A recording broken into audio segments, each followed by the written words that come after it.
Welcome to Sweet Life Beat Life. We hope this video helps.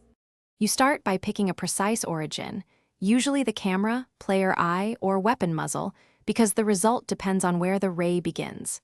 Then set the direction vector, normalize it so distance behaves predictably.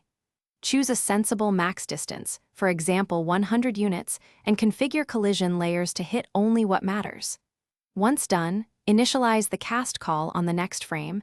This prevents self-collisions. These steps ensure your first ray returns me. You now execute the cast through your engine API. Call raycast with origin, normalize direction, and max distance so the math is correct.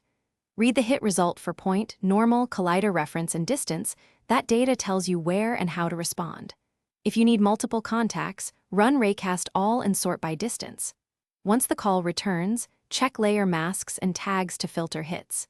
This middle step determines interaction, physics responses, and visual effects. You finish by using hit data to apply effects. Spawn decals at hit. Point aligned with hit. Normal, apply forces at that point, or reduce health on the hit collider. Once done, always visualize the ray with a debug line for one frame so you can verify direction and length.